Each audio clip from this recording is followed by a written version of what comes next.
before I talk about business, I have to talk about Konshens. Alright. I have to talk about Delus, Yeah. which are my best brethren. Like him, did see all of what me had a long time.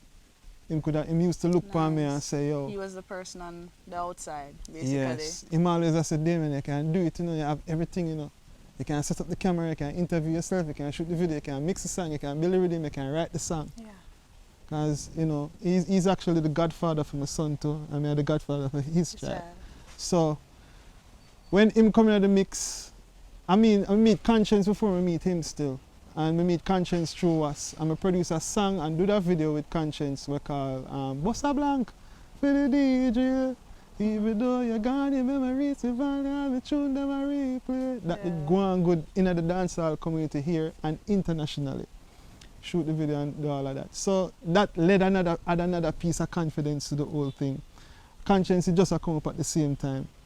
So when we did that now, then we meet Delus. And we did if I talk about this, we go through some personal vibes. Personally, I was going through some things because at this point we still not make no money. Yeah, but you understand? the work I do, but and it's not producing. And at the same time, me personally never look for money. Yeah. Money never exists in the psyche. It's just the able to create something and then just, especially like for go out in the dance hall and then your song come on and then people just start get crazy. Yeah. Yo, you know want no money when you see them something.